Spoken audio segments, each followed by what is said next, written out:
Peneliti militer dari Institute for Security and Strategic Studies, Khairul Fahmi, menilai, kunjungan Menteri Pertahanan Prabowo Subianto ke Amerika Serikat, Austria, dan Prancis berkaitan dengan rencana pembelian pesawat tempur. Dari ketiga pesawat tempur buatan ketiga negara itu, Eurofighter Typhoon dinilai paling bermasalah.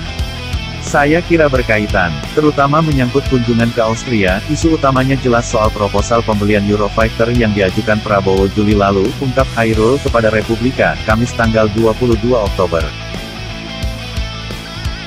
Khairul mengatakan, jika dikaitkan dengan situasi dan kondisi Indonesia secara geografis dan kegunaan, sebenarnya tidak ada masalah jika harus memilih di antara ketiga pesawat itu.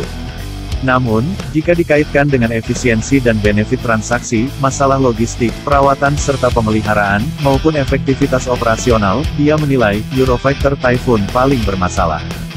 Jika dikaitkan dengan efisiensi dan benefit transaksi, problem logistik, perawatan atau pemeliharaan maupun efektivitas operasional, menurut saya Eurofighter Austria punya paling banyak catatan dan permasalahan, kata dia.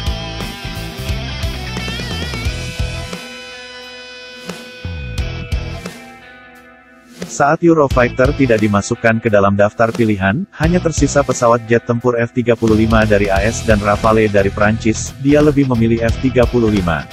Alasannya, karena Indonesia selama ini sudah akrab dengan penggunaan dan pemeliharaan produk pabrikan General Dynamics atau Lockheed Martin. Selain itu, dia juga mengukurnya berdasarkan efisiensi dan benefit transaksinya. Masalahnya, semua itu kan sifatnya baru penjajakan.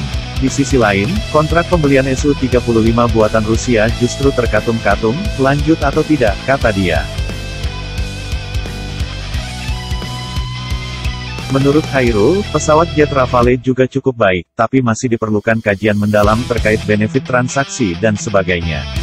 Dia mengatakan, bagi Indonesia sendiri setiap pembelian impor harus membawa dampak positif terhadap industri alat utama sistem persenjataan, alutsista, dalam negeri maupun aspek lainnya.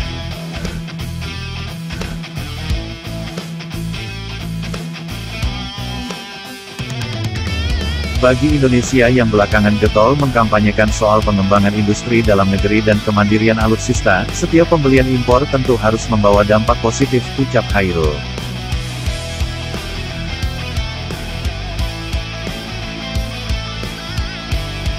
Sementara itu, pengamat militer Lembaga Studi Pertahanan dan Studi Strategis Indonesia, Benny Sukadis, menilai, secara empiris sebenarnya Indonesia memiliki alutsista standar NATO.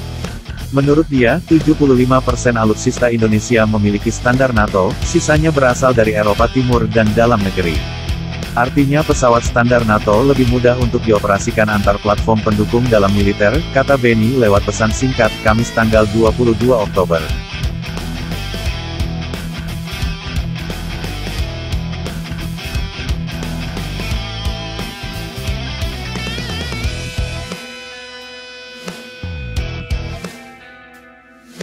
Dia menyampaikan, Prabowo tampaknya ingin belanja pesawat jet tempur dari AS. Namun, jika pembelian dari negeri Paman Sam itu tidak bisa, maka Benny menilai pembelian pesawat jet tempur Rafale dapat dijadikan alternatif pembelian yang lebih masuk akal ketimbang membeli Eurofighter. Eurofighter kan pesawat bekas, yang menurut saya kurang bermanfaat dalam waktu panjang, yaitu karena ongkos operasional dan maintenance yang tinggi, kata dia.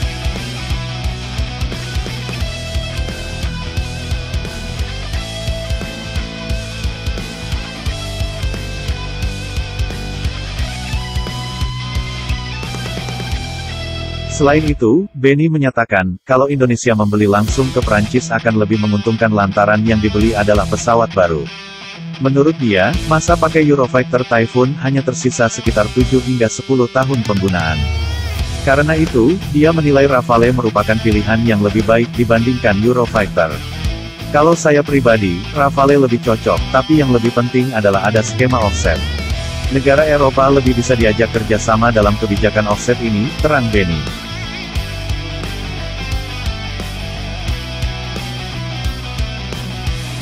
Seperti diketahui, Menhan RI Prabowo Subianto melakukan kunjungan ketiga negara tersebut dalam sepekan terakhir. Pada setiap kunjungannya terdapat kabar terkait rencana pembelian pesawat dari ketiga negara tersebut. Pihak Kementerian Pertahanan sendiri belum berbicara terkait kabar-kabar tersebut.